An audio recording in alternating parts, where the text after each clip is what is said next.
This is the unboxing of the Beyerdyanmic DT1990 Pro, the bigger brother, I would argue, to the DT1770 Pro, a headphone that I disliked to no end.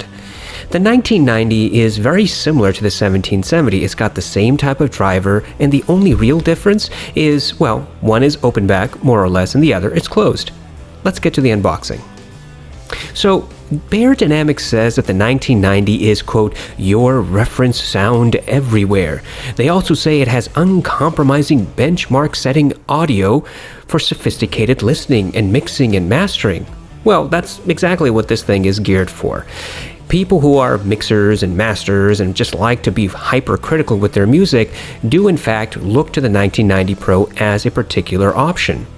The difference between the 1990 and the 1770 really comes down to one is being open back while the other one is closed back. And when I say open back, I mean semi. See, the 1990 has a lot of metal still covering the ear cups, so it's not a true fully open back pair of headphones. Regardless, both the 1990 and the 1770 share basically the same driver. It's a 250 ohm driver, 45mm dynamic Tesla neodymium, which means, well, the sound signature should theoretically be the same, but frankly, it's not, and that's good. In the unboxing, you will see that, well, it comes in a standard Beyerdyanmic box, and then inside the box is a standard Beyerdyanmic case for your headphones. Very thick and chunky, and, well, you know, when Beyerdyanmic says your music everywhere, I'm not quite sure. You're not going to carry this thing around in your backpack. It's very unlikely.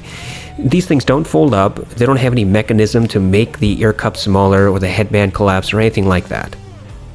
Beyerdyanmic's presentation has always been minimalistic, and that's exactly what you get here. You open up the box, there's no excessive padding whatsoever.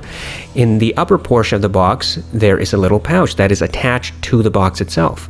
You unzip it and you'll find two cables. One is a corded cable that goes out to about 10 feet, and the other one is an uncorded, or uncoiled really, that is also about 10 feet. And both cables, by the way, do in fact come with 1/4-inch adapters, which is really nice. Now, these particular pair of headphones use the same type of wire that you should use or can use with the AKG series of headphones.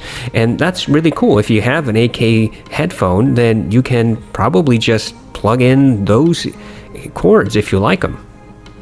Beyerdyanmic also packages two ear pads with the headphone.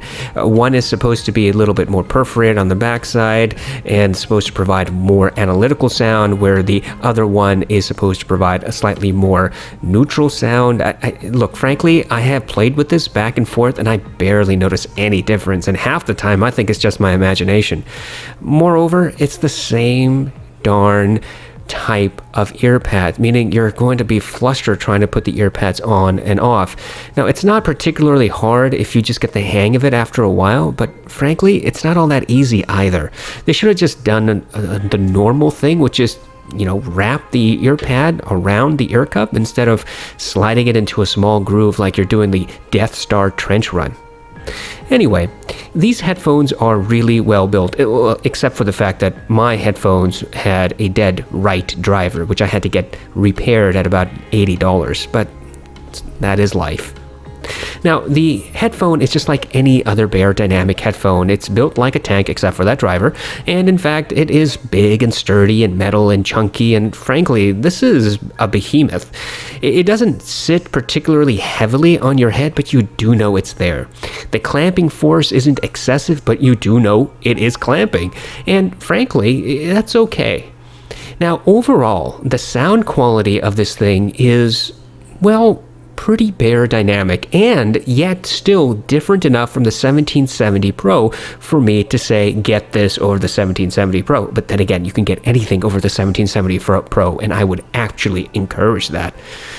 These headphones have an extended high. Now that is absolutely true. There are some instances where this headphone can become incredibly peaky and very, very harsh to the ears depending on the type of music you have, the sound format, as well as the type of amplifier and DAC that you're using. However, I have been told that you can EQ some of those frequencies down to a much more manageable sense. The bass is very tight, but it's not particularly impactful. But then again, there are a few things that have really impactful bass, like the Atticus or the Audeze XC headphones. Regardless, there's a really natural tonality to these headphones. It's pretty analytical as well. And if you're looking for detail and separation, the DT1990 does provide it. It's not the best in class, but it's also not the worst. Indeed, I would say that the 1990 is what the 1770 aspired to be and simply cannot be. I think that the 1990 overall is going to be a very good comparison, and frankly, a decent headphone.